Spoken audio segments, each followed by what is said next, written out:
Hello, I'm Cheryl McCarthy of the City University of New York. Welcome to One to One. Each week, we address issues of timely and timeless concern with newsmakers and the journalists who report on them, with artists, writers, scientists, educators, social scientists, nonprofit and government leaders. We speak with each one to one. I'm delighted to welcome Ann Kirschner back to the program. She's the University Dean of Macaulay Honors College. But today, we're going to focus on her new book, Lady at the OK Corral, The True Story of Josephine Marcus Earp. It's just been published by the Harper imprint of HarperCollins, and it's about an historical figure most of us never even knew existed. Welcome. Thank you. So what got you interested in writing about Josephine Marcus Earp? Well, it started with an email from a friend who asked me whether I'd ever heard about Wyatt Earp's Jewish wife. Wyatt Earp had a wife. Wyatt Earp had a Jewish wife. This was all news to me. And like a lot of people who grew up in the 50s, Wyatt Earp was everywhere on network television when we were growing up. I can still sing the theme song to Wyatt Earp, but I won't ask you now. No, you don't have to ask me, or we'll lose our readers. And so I immediately got interested in this story, and I was off and running. You describe her as the lady at the OK Corral, but she wasn't quite a lady, was she? Well, we could talk a little bit about the definition of a lady. No, she wasn't my mother's definition of a lady, and actually, she probably wasn't even my definition of a lady. And she was a little bit, sort of schizophrenic about what kind of a lady she wanted to be. There was a part of her that was always ready for adventure, always ready to find the next boom town, or go to the racetrack, or hang out in Wyatt Earp's saloon. There was that part of her. And then there was the other part of her, which was from a nice Jewish family that wanted to be the kind of sedate, settled lady that her sister actually Respectable. became. Respectable. Right. Respectable. Her father was they were German Jews, but not the upper class German Jews, immigrants. Well, they right? weren't actually German Jews. Okay. And that's an important distinction. Okay. And it's funny, when I was writing Lady at the OK Corral, I thought sometimes about my first book, Salah's Gift, which was about my mother's life in Nazi slave labor camps, and I thought, boy, I am really far afield. But at the end of the day, I discovered I really wasn't that far afield, because Josephine's family was from that area that has always been on the Polish-German border, and her family was from the Polish side of the tracks. Okay. The Jewish society in San Francisco in the 1860s and 70s, when Josephine Earp was growing up, was highly stratified. The German Jews were the wealthier Jews, the better educated Jews. The Polish Jews were the less well educated, right. and the poorer Jews. And I believe that part of the reason that Josephine was such a rebellious teenager was that she saw very little social advancement for herself as the wife of a poor Polish person. Mm-hmm. So they started out they immigrated to New York first and then went to San Francisco. And I'm thinking about that long, arduous trip across the southern tip of South America, which was the only way you could get there. Well, no, they actually, by the time they emigrated, they were able to go through the Isthmus of Panama. Okay. And so they didn't have to go absolutely around the Cape of Good Hope. So they went through the Isthmus of Panama, then you came out the other side, and then you took a long steamboat ride up to San Francisco. So it was arduous, but not quite as arduous as the Right.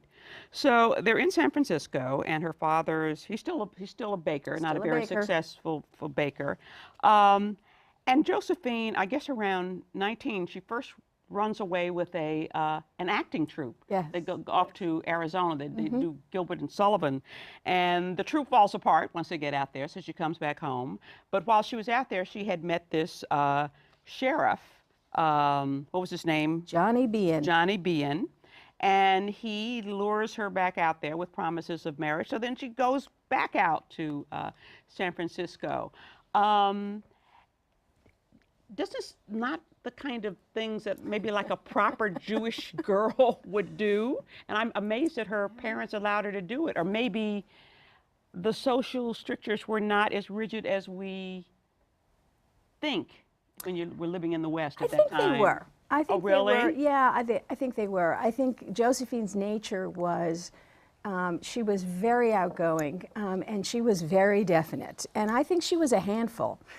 She wasn't the only child that the Marcus family had. She had a younger sister, she had a younger brother. And I think the parents just threw their hands up at her, like, what are we going to do with this young woman? So she runs away, and the Pinafore troop that she was part of, I mean, I don't think we have any notion of how extraordinary the craze was for the Pinafore.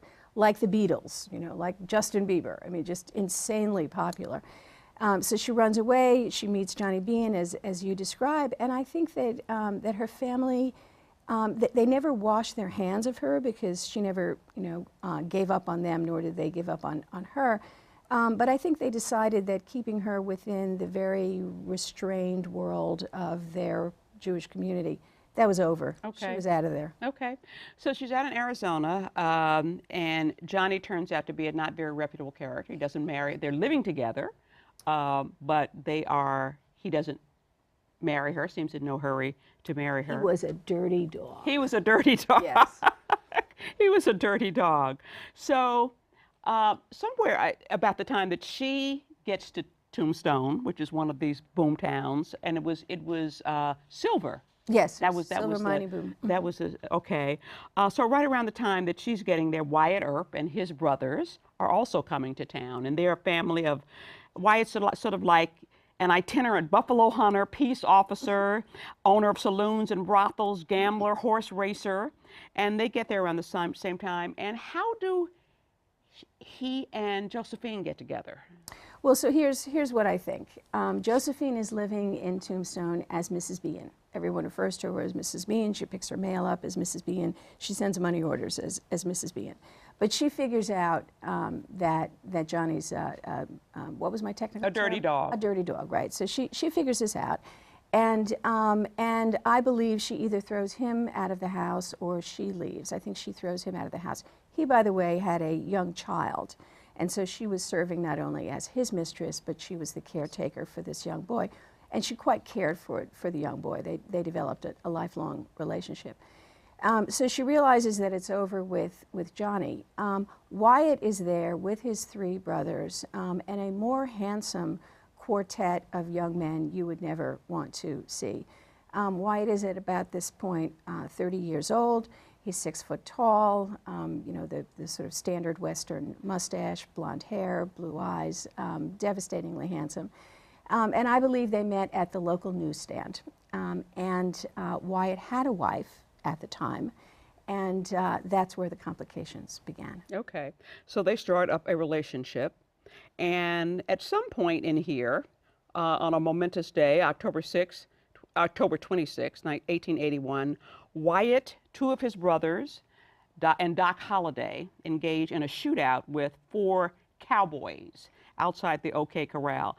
I'm going to ask you to summarize in 25 words or less what the shootout at the OK Corral was about. Well, there were political differences, Democrats on one side, Republicans on the other. There were economic differences. Wyatt was allied with the town interests, which were mostly about mining, and the cowboys were rustlers and farmers.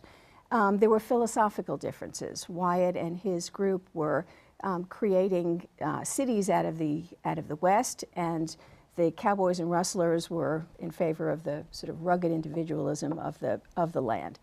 All of that was the case, and those are all the highfalutin reasons for the gunfight. But there was also this other reason, which was the cowboys and the rustlers were allied with Johnny Bean. Wyatt was on the other side with his brothers and Doc Holliday. And what did Johnny Bean and Wyatt Earp have in common? They had been arch rivals to be the sheriff of Tombstone, and they were arch rivals for the love Josephine. Of Josephine. Over Josephine. Yes. So this was a love triangle at its heart. So you have this shootout, and I think at the end, 3 men were dead, several were wounded. Wyatt walks away unscratched. But why did, okay, I'm sure there were a lot of shootouts in the West at that time. Why did the shootout at the OK Corral, why did it take on such a momentous position in history? The drama of the 4 men walking down the street in Tombstone and then encountering these 4 other men in this lot, sort of the ballet of that, I think, captured people's imaginations right away. The personality of the Earp brothers, I've already told you how devastatingly good-looking they were. Not only that, but the mystique around Doc Holliday also kept it very much in the public eye. But even though there were a lot of gunfights in the Old West, this took place in the afternoon in the middle of a crowded little town. And so its role was immediately blown out of proportion. And as far away as Australia, they were reading about the gunfight at the OK Corral. Certainly, you know, the New York Times, the San Francisco newspapers, everybody talked about it. So even in its day, it was a well-known event. And then as time went on and as the legends of these people, the Earps and Doc Holliday, grew and grew, the OK Corral became the iconic shootout. And to this day, I have a Google alert on OK Corral. There's not a single day that goes by that I don't read something. Today it was about teachers fighting over assessment, you know. Is this going to be another gunfight Shootout at the OK Corral? So it's, you know, it's one of those, you know, we used to call them themes, and now we call them memes. Right, right. That's what it is. Okay. We're going to take a short break, and then we'll be back with more with Dean Ann Kirschner, author of Lady at the OK Corral, the true story of Josephine Marcus Earp. Ma, guess what? I went back to college. No, I didn't quit my job. I'm finishing my degree with the CUNY Online Bachelor's in Business. I interact online with real City University of New York faculty on a schedule that fits my busy life. Ma, you should look who's teaching at CUNY. And it all leads to a high-quality Bachelor of Science degree in business. I can attend class anywhere, anytime. Yes, Mom, even at your house Friday night for dinner. The CUNY Online Baccalaureate. Get back to business. Students with disabilities. CUNY Leads means linking employment, academics, and disability services. If you're a CUNY student with a visible or invisible disability, the City University of New York offers eligible students free career development and placement services. To find out if you qualify, visit cuny.edu/CUNYLeads. CUNY Leads, to the career I always wanted.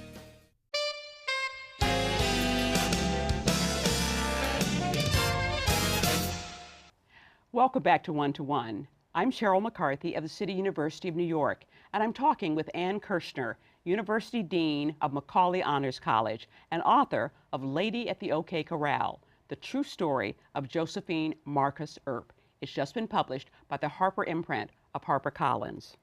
So after the shootout at the OK Corral, there is a vendetta ride. I mean, the violence continues. I mean, a couple of Earp brothers are shot, and Wyatt avenges them, and he goes on this ride, and this sort of like the Hatfields and the McCoys for a little while there.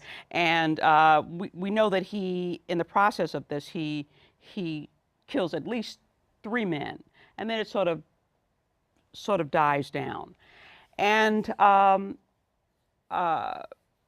he and Josephine she has gone back to San Francisco, but then he joins her, and then they sort of take off on this odyssey, you know, where they make a life together. Well, for one thing, he abandons his current common law wife, He does. a woman named Maddie Blaylock. Sends her home to his parents. Okay, and never goes and pick And goes to never pick her goes and picks her up.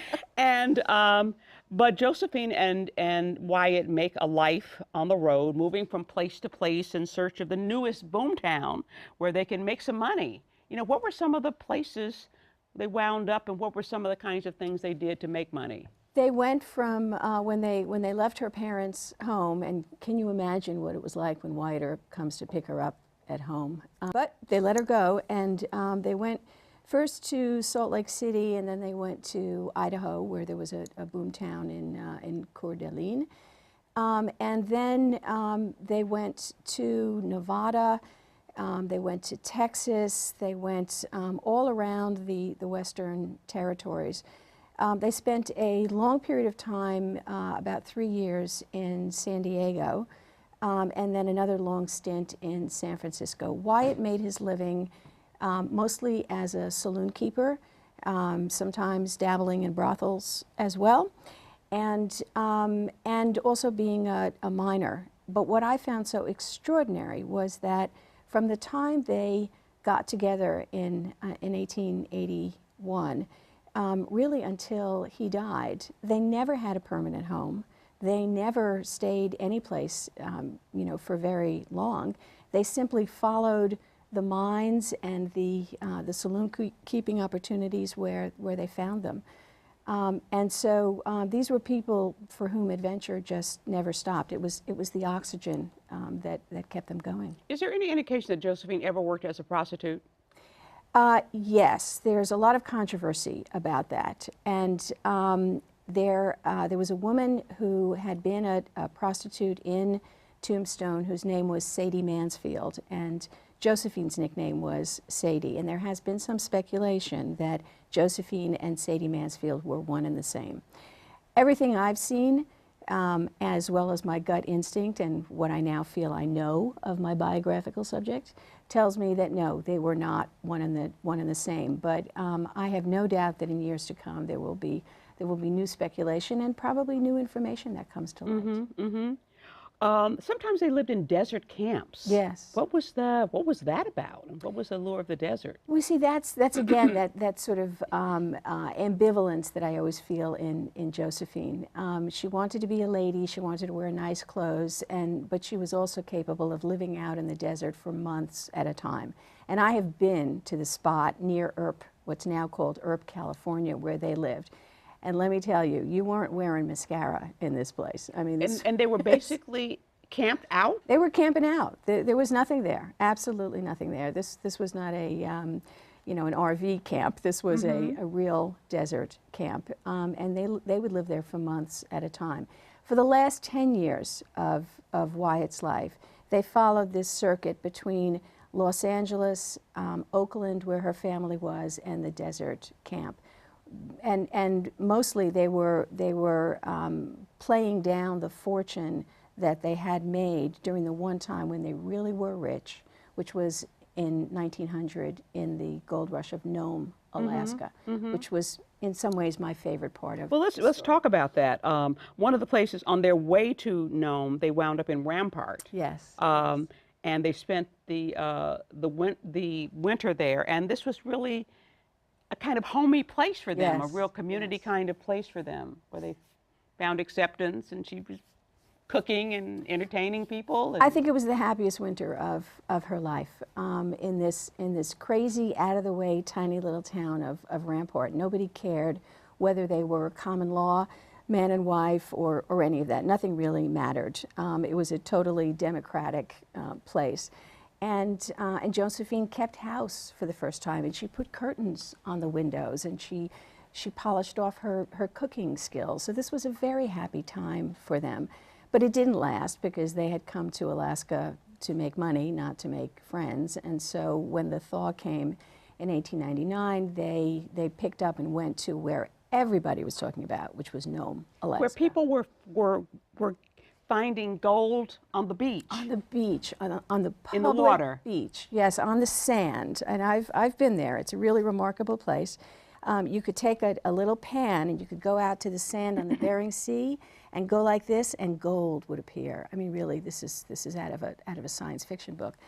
And it didn't last very long. But because there were a gazillion people.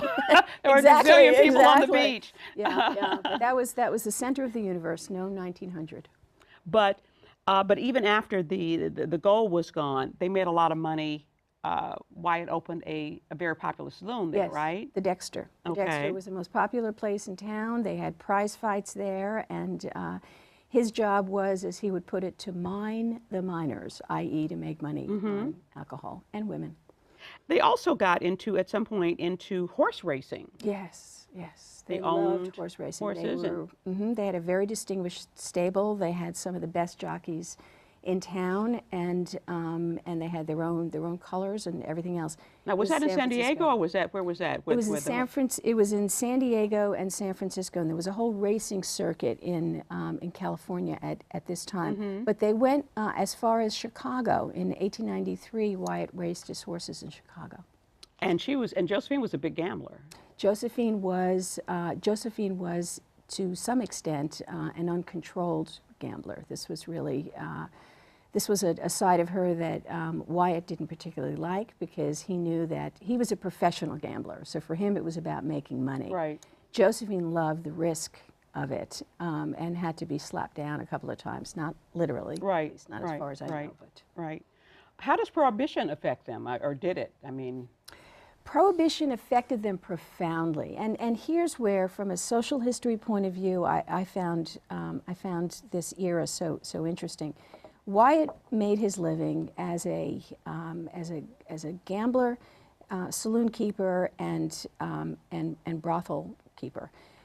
Those things were all legal in the frontier, and yet over the course of time that Josephine and Wyatt were together, all of those things became illegal.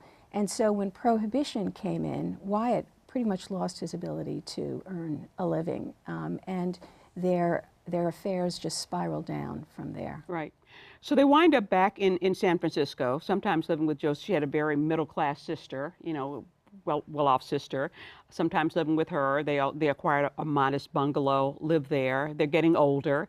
And over the years, the stories continue to circulate about Wyatt's past and the OK Corral and what kind of guy Wyatt really was.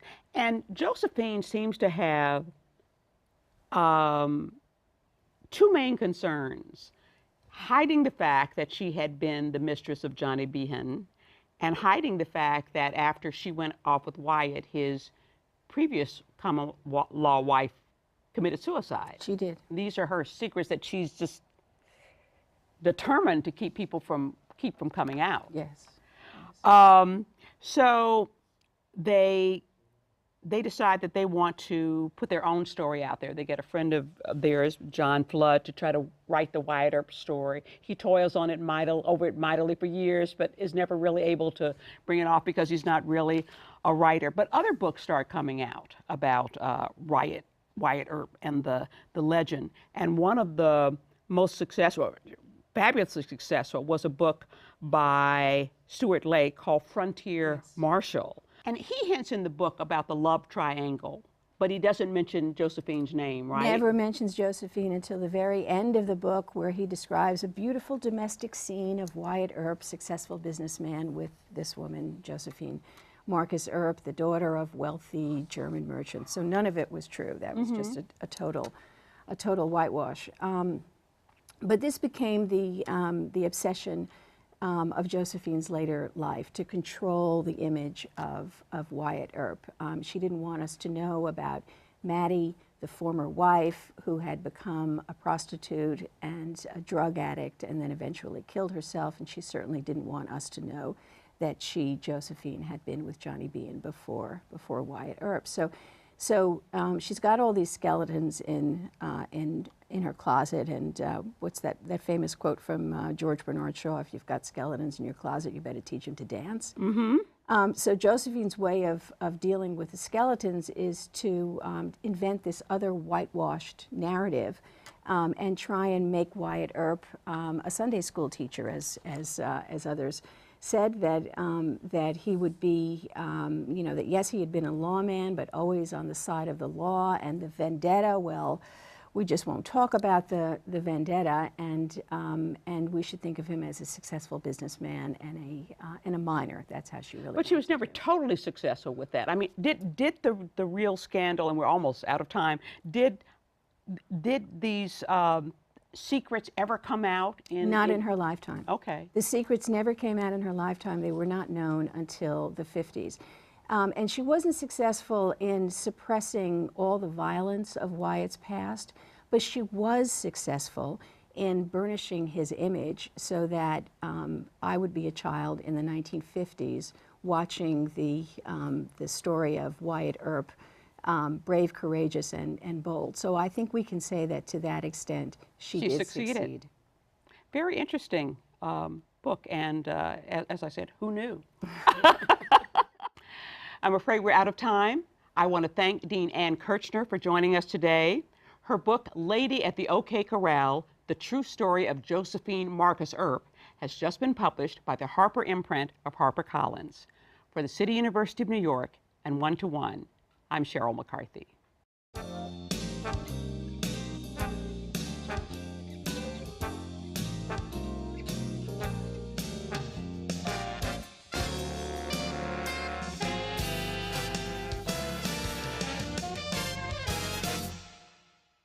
If there are any people you'd like to hear from or topics you'd like us to explore, please let us know.